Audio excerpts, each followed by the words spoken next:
guardians, gamers, and ghosts. This is your host, Paco, for Spinfoil TV. It's the weekly reset, and I am hoping something cool will happen. Apologize for the background music being up a little bit louder than usual. I have my audio settings out in the game actually set to just dialogue because I have a feeling the next 7 days of NPC interaction is going to be very, very important to us. This is the final week of the season of Worthy, and Rasputin is supposed to do something about the Almighty. Now, whether that'll happen opening of Reset, I don't know. I have not had a chance to check the typical YouTube channels that I go to. I haven't had a chance to hear from any of the usual suspects, and so this is all going to be more or less fresh for me. I did load up my hunter earlier, a few seconds ago, and we got the shot of the Jupiter with the triangle going across, so I'm waiting now for my character to load back into the screen. I just left the game like 30 seconds before starting this broadcast. Here we go again. I can remember back in Destiny 1, everybody being like, wow, these load screens, but they were faster than the ones between doors in Skyrim. When we used to play Skyrim offline, it would take about a good minute and a half sometimes to open a door and walk outside in Skyrim because of the massive world that they had to load on our chunky little.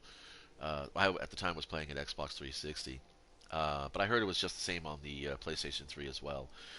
But yeah, so Destiny 1 came along and the load screens were much faster, uh, which of course was a big thing for myself and my buddies. And yeah, in Destiny 2, it's just like, I don't know, something mechanically went way wrong when they tried to so-called streamline the engine by making a second game, which honestly, like I've said so many times before, it was because they were contractually obligated by Activision to make a new game every few years because that's what Activision does with its Call of Duty, which is, technically not an MMO because an MMO would have a base game and then layers would be added to it. Um, but yeah, so we're gonna go and see if it replays the animatic for you guys. I'm sure you've all watched it many times over, and it's sure it's been on other. Yeah, it's been already played. Okay, so basically, when I first loaded up my character this morning, before doing anything else, all it did was it showed Jupiter, then it showed the little triangle shadow coming across the hemisphere, southern hemisphere, I imagine that it is of Jupiter. So now we are going to go to the tower, and we're going to go ahead and see if there is anything going on. Honestly, let's check let's do something with the audio here. I have the volume turned down on my headphones, so I don't really hear what's being done back there. But we're going to go ahead and bring things up. I think that should be good enough. All right, here we go. First things. In the past, what I used to do, first thing I would do is I'd go straight into the forges. But since the forges are no longer going to be of any relevance in the next DLC season, well, they're not like wiped out. They're just power capped. I mean, I can still play with the guns, and they'll still be good in quick play. But I was in Rumble and Survival yesterday, and just not as fun as it used to be. And I don't know if it's because I'm tilted by all the YouTubers coming out about all the cheaters and the broken mechanics in the game and everything like that. I really could generally feel like it just wasn't my playlist anymore. Crucible has really kind of fallen out of yeah, team scores. That's gonna be great. Um, Crucible has really fallen out of. It has fallen out.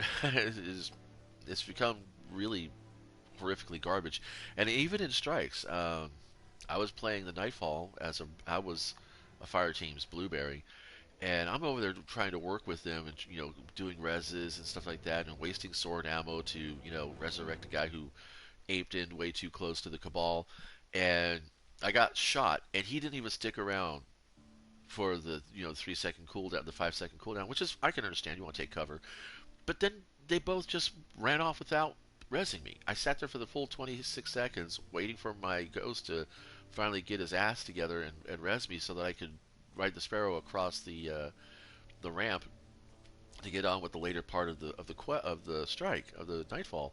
And I was like, well, that's bullshit. And I mean, I get it. It's everything about this game is a competition to a lot of people. For a lot of people, this is all they got to validate whatever ideals they have set for themselves. And I mean, I'm all about pushing yourself to excellence in everything you do, but I'm also somebody who likes to. Uh, I I I don't measure myself against other people. Okay, believe it or not, I really don't. I'm not that kind of competitive person. I like competitive modes. I enjoy competition, but not at the detriment of the experience. I believe that everybody, when I load in to any game or any event, if I'm on a team, I'm always on a team. Okay, it doesn't matter if it's Rumble or if it's Crucible Control or if it's Iron Banner or even Trials.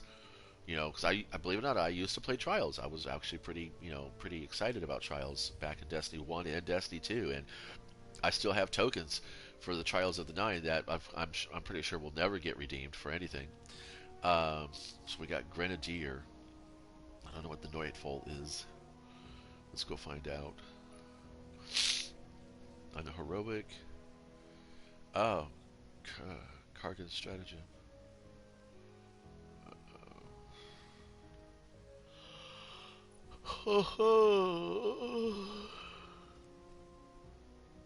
Alrighty.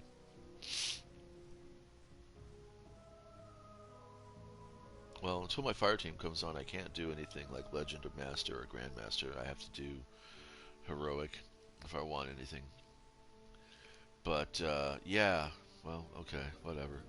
So when I play in a competition, um, I'm always on a team, and when I say that, and even in Rumble, is because you're playing with your opponents. You should be playing with your opponents, and I don't mean that in a trolly kind of way. I mean that in a way that you should be working together with your opponents to build the best possible game experience that you can have. When I play Magic the Gathering or chess or Warhammer, um, when I used to play at local gaming shops and clubs, and I played in competitions, I would play in tournaments. I wanted to make sure that the experience was a fun experience, no matter what was happening, no matter who was winning. Um, I wanted to make sure that my opponent walked away genuinely wanting to play another game with me. You know, whether I dusted them or they dusted me, I wanted them to feel like this was challenging, this was fun, and I'm going to be a better player next time because it is about whether or not you learn something from the game. It's not about having it's not about win or lose. It's all about having fun. It is about winning. Okay, you play competitively to win, but it's not that should not be all that defines you as a player or as a gamer. Um, Winning games should just be the result of you playing the best you can and playing the most honorably that you can and playing the most sincerely that you can. Um, my wife used to get on my case when I was teaching our children. I said my children. I was teaching my students how to play chess, how to play Magic the Gathering, how to play Warhammer, how to play Star Wars pocket models, um, and in teaching them not just about how to construct your playing pieces, um, or how to arrange your board in the first few turns, but I was teaching them not just the core strategies or anything like that, but I made it very clear to them I am going to play to my best ability. You are going to lose a lot of games at first. Your mission, your academic goal here is to learn how you lost, is to figure out how you lost. And after games, when they would lose and they got frustrated, I would ask them, okay, now that you're frustrated, that's fine. But ask yourself, how did you lose? Don't ask, how did I win? I know how I won, and you know how I won. But figure out how you lost. What was it you were doing in the game that cost you the game? Because the games that I play and the way I play, anybody can win. It's going to be about how much better your strategy and tactics are versus mine. And it's not a statement of that I'm a god player. I'm not a god player, but I can tell you a half a second after I pull that trigger or dodge out or move out of cover, within about a half a second or so, even almost even as I'm doing that action, I can hear my brain screaming, you made a bad mistake." And now that's always tilting the situation. I know that's part of the game. But even when I am fully confident that if I ape around that corner, I'm going to be able to shoddy that player and I'm going to get that kill and I'm going to get that point. Even when I'm fully confident and I come around the corner and the moment I see myself get obliterated, I'm like, oh yeah, I was aiming low and I should have been aiming high because they jumped the moment they saw me coming around the corner. I don't have a problem losing to good players. I don't have a problem losing because I got outskilled. It makes me a stronger player next, and that's what we should be doing. That's what. If you listen to the character of Shax, he talks about that. And in all of the matches, he's not just ranting and screaming at the top of his lungs, about throwing more grenades or work together, a fire team that fights together, stays together, or stays together, survives together. He's really talking about the fact that you've got to work with your other players, and that's not just your opponents and your teammates. That's you also. Stop playing against yourself. And when you resort to cheating, when you resort to hacks and lag switches and other manipulations of the game code, you're playing against yourself as well. And if you got, I know it's not some philosophical statement here. This is an objective truth. Anytime a player cheats, they are playing against themselves. They are telling themselves, I'm not good enough to beat this on my own skills. And I will never have those skills. And they completely defeated themselves even before they loaded the game match. And that is not how you win. Okay, now I know a lot of people, a lot of gamers and players out there, people in general, they say that if you're not cheating, you're not playing hard enough. And I just kind of have to smile at them and I says, yeah, but how do you measure those wins? A win is a win no matter how you get it. I'm like, really? Because in the end, it's just going to be about who's got the better hardware, who's got the better software running behind their character, and who can stay in the game longest before getting banned. Because Bungie's already said it over and over. They're not just clearing out content; they're clearing out players too. So, like I said, this is a horrendously long segue. I'm very sorry. Um, it used to be that I would run off to do the forges, and then I would do a quick match of Rumble, loosen myself up, and then I would hit the reef to get materials from him. But lately, since there's been such a change in how we're going to perceive the meta in our loot, I have basically stopped doing that pattern. And now I have gone back to what I used to do back in Destiny 1. I'd hit the tower, pick up the weeklies, pick up the dailies, and then run off and just do whatever it took to get those done. I mean, if it was a Crucible matches, I would just I would knuckle in and just go for the Crucible matches, and it was okay. The D1 bounties for quick play were way more difficult to complete for me than they are now in D2, and it's not just because I've gotten a little bit better at playing Crucible, but the bounties themselves I think are pretty well balanced. I like the bounties in this game. I think that the vendor bounties are perfectly fine, but when you center a season all around just clearing bounties, it gets a little drawn out. It gets a little tedious. I think players as a whole like to see results of their actions. They want to see immediate returns on their investments. We're a very impatient group, and I've been like that myself many times over. There's a lot of times where I will patiently spend as much time as I need doing an activity as to complete it. And then there are other times where I'm like, I really don't see the value in this anymore. And like I said, since the Black Armory weapons are no longer going to be carried over uh, into the next seasons, as far as power level is concerned, there's really no point in, in collecting them and doing them. The Blast Furnace is a really great gun. The Kindled Orchid is a really great gun. The Hammerhead, the Striker Shorehand are really great guns. All the prototypes have decent rolls on them. The Balagan is, recently got a spotlight from a YouTuber from the community. Um, but if it's not going to be worth holding in your vault because in the next couple months it's going to be basically, below power cap. I mean, I used to be really big about pursuing power levels. I wanted to pursue the power levels. I wanted to make sure that my character was at level cap as soon as possible. End game grind, all You're that alive, shit. Guardian. Fight like it. But the game doesn't rely on that so much anymore. I know and that's you'll a good use thing. this well. Notice that all of these pursuits here, I have basically just said, fuck it. Don't. None of these all these are legendaries. None of these are worth going for anymore. They're going to be replaced. They're going to be outclassed by other guns. Honestly, I don't play with snipers or linears, and I don't want to play with this gun either. I don't even remember what the fuck it is. We're going to do some Crucible. It's just I'm going to show you guys. Waste it. We have to do super kills, cast a super, defeat opponents with solar damage from any source, defeat opponents in a single life. This was made for you.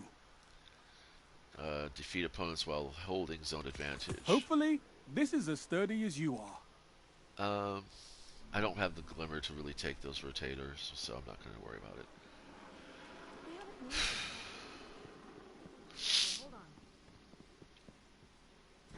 And here we go. Hi there. Yeah, that's garbage. Let's check out whatever it says over here. Step on up. Take a look. Okay, so here's another worthy. Blah, blah, blah. Blah, blah, blah. Blah, blah, blah, blah. No word from Fenchurch today. Blah, blah, blah, blah, blah, blah. He must have found something Ooh, interesting. That's nice. Our Sense inventory is vocation, stocked, a so new chance, no a new rush. calling. That's actually not too bad looking.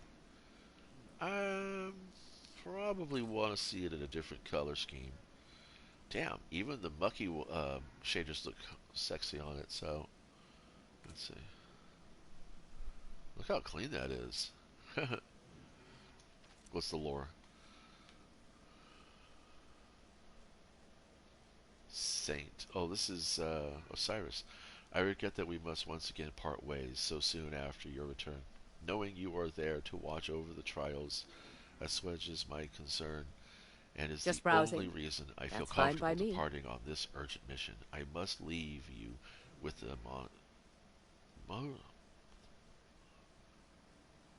with a monition, though. Be forewarned, the former custodian of the lighthouse was delving into dangerous territory. The lighthouses are not what they seem. They may bring a ruin upon us that we have no answer for.